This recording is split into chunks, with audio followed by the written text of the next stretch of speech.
Au milieu de la cohue, face aux journalistes, il est resté silencieux. Mais pas dans la salle d'audience. Première journée et première bombe lâchée par Jérôme Cahuzac. L'argent versé sur le premier compte qu'il avait fait ouvrir en Suisse en 1992 aurait eu pour but de financer une éventuelle campagne présidentielle de Michel Rocard. Ce compte, c'est du financement d'activités politiques pour un homme dont j'espérais qu'il aurait un destin politique national. À l'époque, il m'est dit que la seule façon d'aider ne peut être que de façon occulte et parallèle. J'avais compris. Je suis certain que Michel Rocard ignorait tout. Selon l'ancien ministre du Budget, 2 versements auraient été effectués peu après par les laboratoires Pfizer. Une seule personne aurait été au courant de l'existence de ce compte, mais son identité reste un mystère.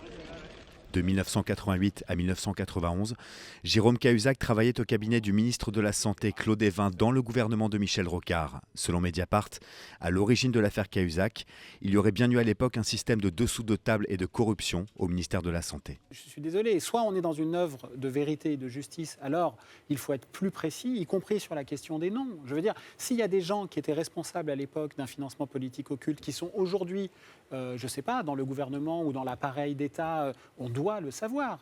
Jérôme Cahuzac, qui avait reconnu une spirale du mensonge, devra maintenant entre autres expliquer pourquoi ce secret aurait été gardé aussi longtemps. Son procès est prévu jusqu'au 15 septembre.